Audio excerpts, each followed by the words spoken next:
Subscribe বুটামটোত press কৰি কাষৰ ঘণ্টাটো বজাই দিয়ক। নমস্কাৰ। বিপ্লৱজ্যোতি বৰাৰ আবৃত্তিত বহাগৰ বহাগী কথা ৰাণাদ্বীপ কৌশিকৰ।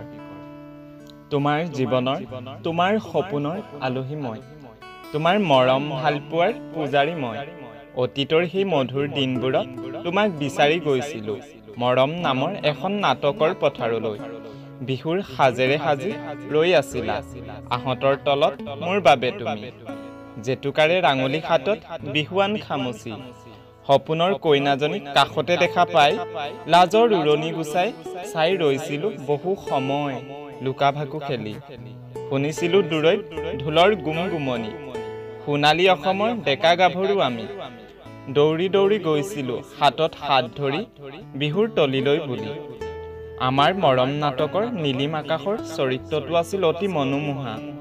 এজাক বহাগ প্ৰেমৰ বৰষুণত তিতি তিতি হাঁহিছিলোঁ আমি।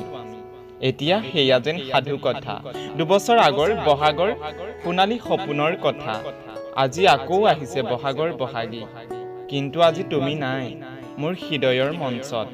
মৰম নাটকৰ দৃশ্যৰ পৰা তুমি নামৰ চৰিত্ৰটো নিঃশেষ হৈ পাহৰণিৰ গৰ্ভত প্ৰৱেশ কৰিছে লাহে লাহে লাহে লাহে।